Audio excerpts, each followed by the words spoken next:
कैसे पहचानोगे? ये भागवत बता रही है संत कैसे होते हैं। मेरे भाई बहन, कोई भगवा कपड़ा पहन लेने से संत नहीं हो जाता ना। कल से मैं भी भगवा कपड़ा पहन के बैठ जाऊं, क्या मैं संत हो जाऊंगा?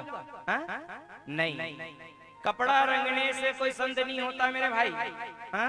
रंगना है तो अपने मन को रंगो ना। जिस दिन अंदर रंग गया, मन रंग गया प्रभु के चरणों में, वही संत बन जाता है। संत की कोई दुनिया नहीं होती, संत की कोई जाति नहीं होती, संत की कोई परिभाषा नहीं होता। कौन कह रहे हैं? कपिल नारायण कह रहे हैं माँ देहूती को। बोले माँ, अगर संत जानना है माँ, संत का दर्शन करना है, तो एक छोटे से बालक के अंदर भी संत का दर्शन किया जा सकता है। बोले कैसे? तो मैं आपको उदाहरण दूं मेरे भाई बहन। एक नगर था, उस नगर के पास में रेलवे लाइन बिछा हुआ था। देखो संत कैसे होते हैं। संत को कैसे पहचानोगे? संत का स्वभाव कैसा होता है? रेलवे लाइन बिछा हुआ था, वहीं कुछ बच्चे खेल रहे थे। बच्चे खेल रहे थे तो उसी समय वो जो है, जिस रेलवे में जिस पटरी में ट्रेन को आना था, वो पटरी टूटा हुआ था, पुल टूटा हुआ था। बच्चे लोग देखे, खुशियां मनाने लगे। कुछ देर के बाद ट्रेन आएगा, नदी में गिर जाएगा, सुंदर दृश्य देखने को मिलेगा। बच्चों का स्वभाव होता है ऐसा। बच्चे प्रसन्न होने लगे। जब बच्चे प्रसन्न होने लगे तो उसी मंडली में एक 14 वर्ष का बालक था, जो विचार करने लगा, न जाने कितने मुसाफिर उस ट्रेन में यात्रा कर रहे होंगे, और सब के सब आज मारे जाएंगे।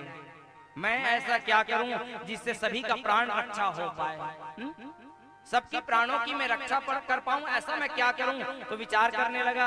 कुछ देर में ट्रेन आने वाला था, ट्रेन आने भी लगा।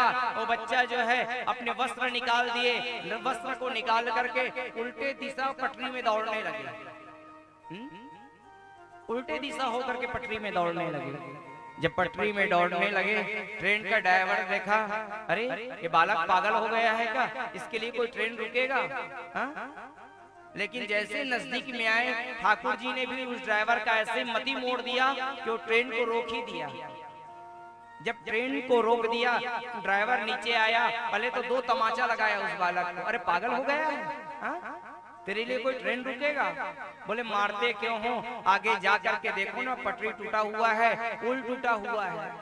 आगे आप जाकर के देखिए। वास्तव में मेरे भाई बहन, जब जाकर के वहां देखे तो वहां पुल टूटा हुआ था। बोले सभी के सब मारे जाते, इसलिए मैं ट्रेन को रोका हूँ। तो अभी तो कहाँ उनको जो है तमाचा पड़ रहा था, अब तो अपने अपने गले के चैन निकाल निकाल करके बालक के ऊपर डालने लगे। तुमने हमारी प्राण रक्षा कर दिया। सब पैसा लुटाने लगे उसके ऊपर, लेकिन वो किसी का पैसा नहीं रखा, सबका पैसा वापस कर दिया वो बालक। तो उस यात्रा कर रहे एक मुसाफिर उनसे पूछता है, बेटा तुम्हारे प्राण को संकट में डाल करके तुमको क्या मिला? तो बालक कहता है, मुझे प्रसन्नता मिला, खुशी मिला। तो व्यक्ति कहने लगा, मुसाफिर कहने लगा, अरे प्रसन्न तो इन लोगों को होना चाहिए जिनकी प्राण रक्षा हुआ है, खुश तो इन लोगों को होना चाहिए, तुमको क्या प्रसन्नता? बोले मुझे इनके खुशी से कोई मतलब नहीं है। बालक कहने लगा, इनकी खुशी से मुझे कोई मतलब नहीं है, इनके हृदय में वैसे मेरे ठाकुर खुश हो रहे हैं, प्रसन्न हो रहे हैं, परमात्मा खुश हो रहे हैं, मैं तो उनको देख करके प्रसन्न हो रहा हूँ। तो मेरे भाई बहन, ये संत की परिभाषा होती है।